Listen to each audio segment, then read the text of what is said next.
ឲ្យមន់ធំលឿនសុខភាពល្អនិងចំណាយតិចមែនទេថ្ងៃនេះខ្ញុំនឹងបង្ហាញវិធីលាយចំណីមន់ដោយខ្លួនឯងដែលមានគុណភាពល្អនិងជួយឲ្យមន់ស៊ីឆាប់ធំវត្ថុធាតុដើមសំខាន់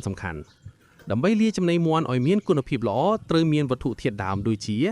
ពោតផ្ដល់ថាមពលឲ្យមន់ស្រូវអុកឬកន្តុកជួយឲ្យមន់មានកម្លាំង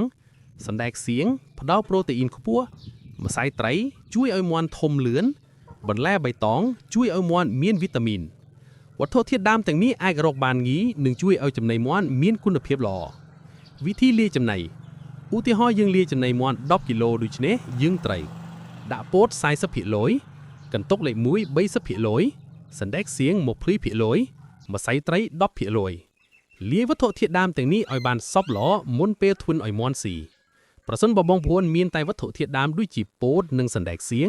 យើងអាចលាយចំណីតាមបែបម្យ៉ាងទៀតដោយបន្ថែមវត្ថុធាតុដើមដទៃទៀតដូចជាស្រូវនិងចំណីមន់ចំណីក្រុមហ៊ុនប្រភេទចំណីសម្រាប់មន់ធំក៏បានដែរហើយសម្រាប់កូនមន់តូចអាយុក្រោម30ថ្ងៃយើងឲ្យស៊ីចំណីសម្រេចសុទ្ធសម្រាប់មន់ធំបើបងប្អូនមានពេលទំនេរច្រើនយើងអាចបន្ថែមស្រូវដែលយើងបណ្ដុះរួចឲ្យវាស៊ីបន្ថែមទៀតក៏បានដែរកន្លឹងធ្វើឲ្យមន់ធំលឿនដើម្បីឲ្យមន់ធំលឿនត្រូវអនុវត្តដូចខាងក្រោមផ្ដល់ចំណី2ទៅ3ដងក្នុងមួយថ្ងៃជាពិសេសសម្រាប់កូនមន់អាយុ30ថ្ងៃផ្ដល់ទឹកស្អាតជានិច្ចឲ្យបានគ្រប់គ្រាន់ទឹកជាអ្នកជួយឲ្យមន់ត្រជាក់ក្នុងខ្លួននៅពេលអាកាសធាតុក្តៅសម្អាតទ្រុងមន់ជាប្រចាំការធ្វើអនាម័យជាកត្តាសំខាន់ក្នុងការចិញ្ចឹមមន់បន្ថែមបន្លែបៃតងក្នុងអាហារ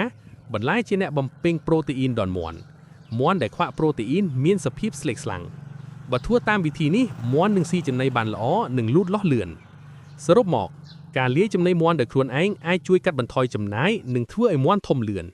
បើបងប្អូនចូលចិត្តវីដេអូនេះសូមកុំភ្លេច like share និង subscribe channel ដើម្បីទទួលបានកលឹកចិញ្ចឹមមន់ថ្មីទៀតសូមអរគុណ